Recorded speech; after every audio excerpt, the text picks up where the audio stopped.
Assalamualaikum warahmatullahi wabarakatuh. Bismillah, alhamdulillah, wassalatu wassalamu ala rasulillah, la hawla wa la quwata illa billah, amma ba'du. Sebelum kita mulai, mari bersama-sama kita membacakan basmalah terlebih dahulu. Bismillahirrahmanirrahim. Qala al-mu'allif rahimahu wa ta'ala wa nafa'ana bi ulumihi wa ata'alaina min barakatihi wa asrarihi fid darin amin ya rabbal alamin. Baik, kita lanjutkan, kita masuk ke fasal tentang mujibatul husli. Faslun utawi iki ana pasal suwiji. Mujibatul husli utawi pira-pira perkara sing wajibke adus. Mujibatul husli utawi pira-pira perkara sing wajibke adus. Iku sitatun ana 6. Jadi perkara yang mewajibkan kita untuk mandi sehingga mandi kita itu dihukumi wajib itu ada 6. Ini versi kitab Safinatun Najah nggih.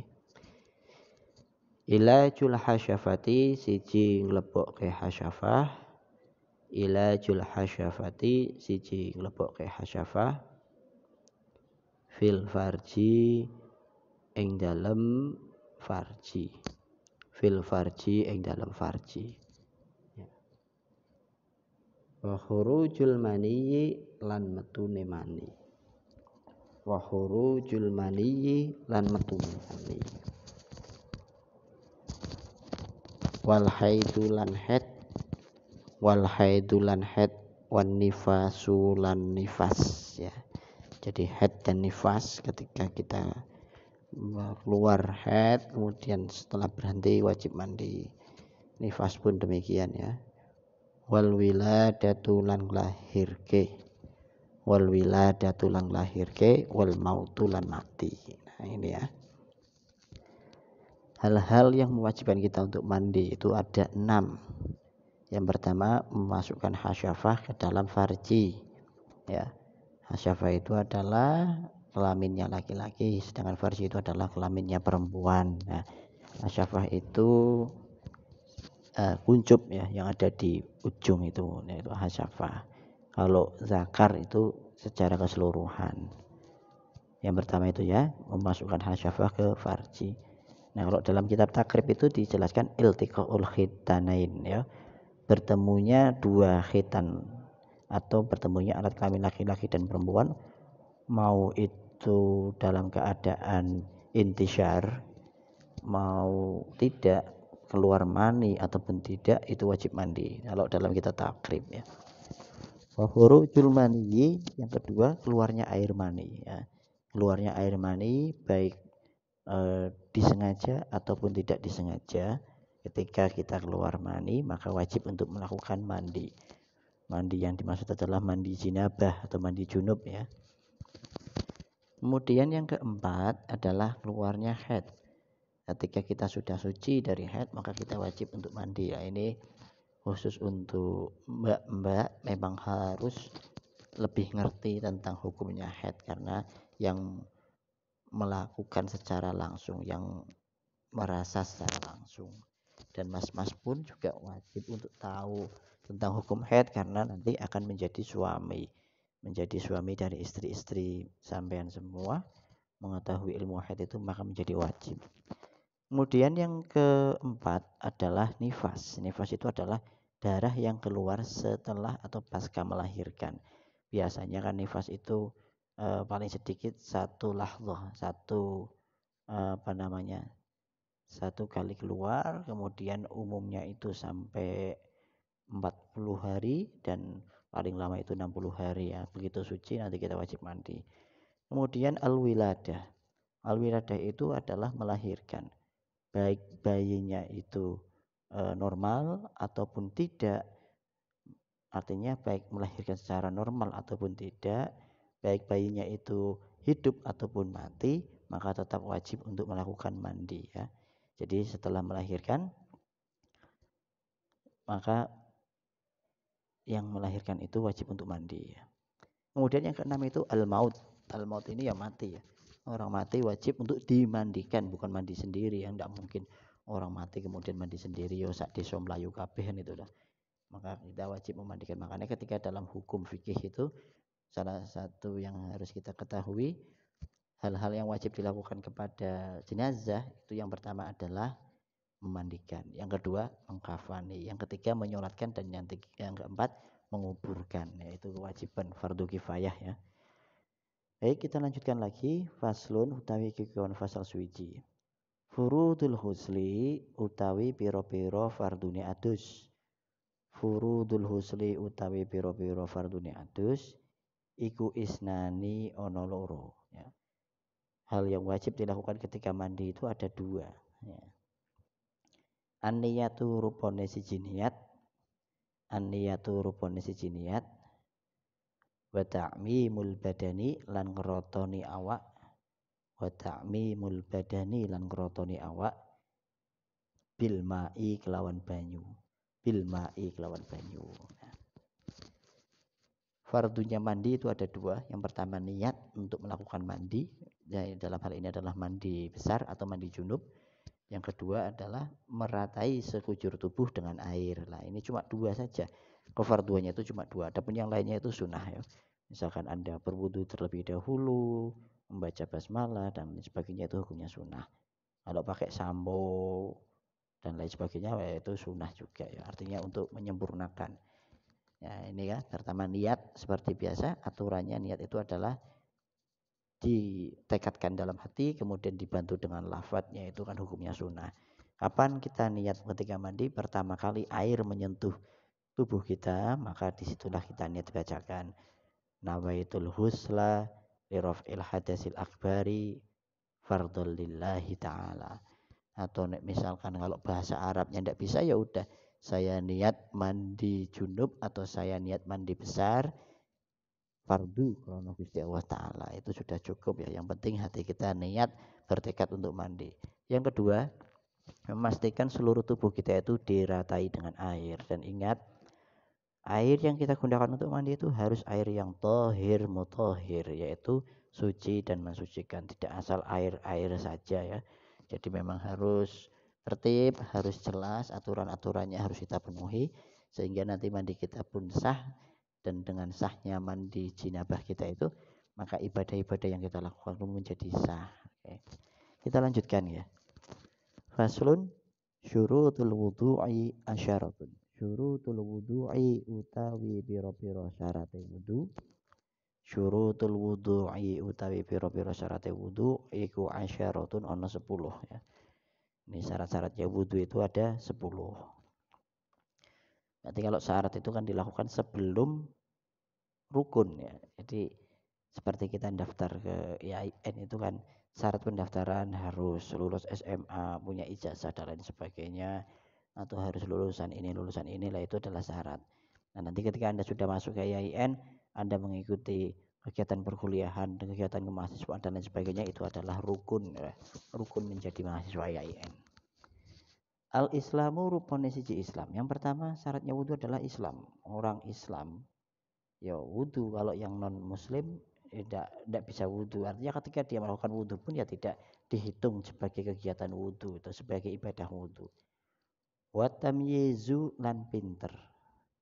Wa tamyizu lan pinter. Yang kedua pintar. Pintar itu gimana? Artinya dia tahu tata caranya wudu itu. Itu ya. Jadi kan banyak orang yang sudah gede tapi dia tidak tahu tata caranya wudu. Ada anak-anak kecil yang belum gede tapi dia sudah tahu tata caranya wudu. Nah ini tamyiz itu tidak tidak tergolong hanya oleh mereka-mereka yang sudah tua atau yang sudah dewasa, tapi bagi anak kecil pun yang sudah tahu ya berarti dia itu tamyiz itu ya. Makanya kan penting untuk tahu caranya wudu ya, Mas Mbak semua ini. Wan naqaulan suci anil haidi saking haid, wan nifasi lan nifas ya. Wan naqaulan suci anil haidi saking haid, wan nifasi lan nifas. Yang ketiga suci dari haid dan nifas ya.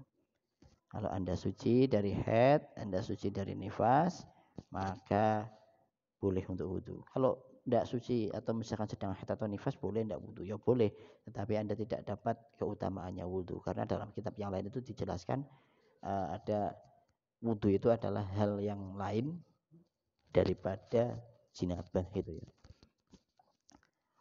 Wa amalan saking barang, wa amalan saking barang yang na'u kang nyegah apa ma, ya na'u kang nyegah apa ma wusulal ma'i ing tumekone banyu, wusulal ma'i ing tumekone banyu ilal basyarati maring kulit. Yang keempat, memastikan tidak ada hal yang membuat atau yang menghalangi datangnya air ke kulit. Misalnya di wajah kita ada lem Alteco, itu kan lem Alteco yang menghalangi datangnya air ke kulit ya. Atau misalkan di tangan kita ada solasi yang begitu erat melekat kencang, kemudian air itu tidak sampai ke kulit kita. Nah ini harus kita hilangkan dulu. Terkena tip X misalnya, ya tip X itu kan ada yang bahannya keras sehingga menghalangi air sampai kulit. Nah, itu pokoknya yang model-model kayak gitu pastikan tidak ada ya. Wa alla yakuna lan yen to ora ana. Wa alla yakuna lan yen to ora ana alal udwi ing atase anggota. Alal udwi ing atase anggota apa ma perkara, apa ma perkara yughayyiru kang ngowahake apa ma, yughayyiru kang ngowahake apa ma, yughayyiru kang ngowahake apa ma almaa ing banyu, almaa ing banyu. Yang kelima itu memastikan di anggota tubuh kita tidak ada yang akan merubah air. Misalnya kita wudhu ya, wudhu di kolam ya, di bak itu. Nah ternyata tangan kita itu terluka sehingga darahnya bercucuran. Nah begitu tangan kita masuk ke dalam kolam, akhirnya kolam yang air yang tadinya jernih itu menjadi merah terkena darah kita gitu loh ya. Atau ketika kita wudhu, muka kita itu ternyata ada tinta. Tinta ini warnanya sangat kuat sekali sehingga begitu kita basuhkan ternyata air yang bekas dari wajah kita itu ketika masuk ke bak tersebut menjadi airnya itu warnanya biru gitu loh. Nah itu kan tidak sah ya nanti untuk wudhunya. Jadi memang intinya harus memastikan anggota-anggota kita itu dibersihkan dulu sehingga tidak menghalangi datangnya air ke kulit dan tidak merubah air yang ada di bak untuk berwudhu. Wal ilmu lan ngerti bi fardiyatihi kelawan kefarduane wudu. Wal ilmu lan ngerti bi fardiyatihi kelawan kefarduane wudu. Ya. Berikutnya mengetahui tentang fardu-fardunya wudu ya. Ini wajib berarti ya. Wajib untuk tahu cara-caranya wudu sehingga memang Islam itu kan ada sebuah makalah al ilmu bila amalin kasyajarin bila samarin. Ilmu tanpa amal itu seperti halnya buah pohon tanpa buah. Kemudian ada lagi al amalu bila ilmin mardudun. Amal tanpa ilmu juga tidak diterima karena potensi terjadinya malpraktek dalam sebuah amal tanpa ilmu itu sangat besar sekali. Dan malpraktek itu tentu tidak akan sejalan dengan tujuan utama dari kegiatan tersebut. Jadi apapun itu harus ada ilmunya kan itu ya. Misalnya kita bikin batik pun harus ada ilmunya. Kita jualan online pun harus ada ilmunya. Kalau tidak tahu ilmunya bagaimana kita bisa sukses. Begitu juga dengan wudhu. Mengetahui fardunya wudhu merupakan satu syarat untuk wudhu. Gitu ya. Wala ya'taqidalan yen to ora nekotke sapa wong. Wa alla ya'taqidalan yen to ora nekotke sapa wong fardon ing fardu siji. Fardon ing fardu siji min furudihi saking pira-pira fardune wudu. Min furudihi saking pira-pira fardune wudu. Sunnatan ing sunnah. Berikutnya kita tidak menekatkan salah satu fardunya wudu itu adalah sunnah. Misalnya membasuh muka, kita tekadkan saja itu sunnah, jadi tidak perlu harus dilakukan. Tidak bisa. kita harus menekatkan bahwa yang fardu itu fardu, yang sunnah juga sunnah. Banyak terjadi ketika ada kegiatan praktikum ibadah misalnya. Teman-temannya sudah semester 5, semester 7 itu mereka malah ketika ditanya fardunya wudhu apa saja, berkumur. Berkumur kok fardunya wudhu? Ya, berkumur itu kan sunnah daripada wudhu, bukan fardunya wudhu ya. Nah ini teman-teman Turos D23 juga harus paham betul ya. Dan saya yakin yuk paham, wudhu itu kan memang kegiatan yang dilakukan setiap hari, minimal 5 kali dalam sehari, maksimalnya tidak terbatas ya. Wal ma'ulan utai banyu iku at-tahuru kang suci. Wal ma'ulan utawi banyu iku at-tahuru kang suci. Dan air yang kita gunakan itu harus suci. Suci itu tidak cukup dengan bersih. Ya, karena banyak air bersih tapi tidak suci. Suci untuk apa? Untuk bersuci tadi itu loh. Ada air tohir mutohir, ada air tohir hoiro mutohir, ada air tohir mutohir makruhin, ada air hoiro mutohir ya. Kalau air aqua itu kan, aqua galon itu kan suci tapi tidak mensucikan ya, boleh diminum tapi tidak boleh untuk wudhu. Wadukhulul waqti lan mlebune waktu. Wadukhulul waqti lan mlebune waktu.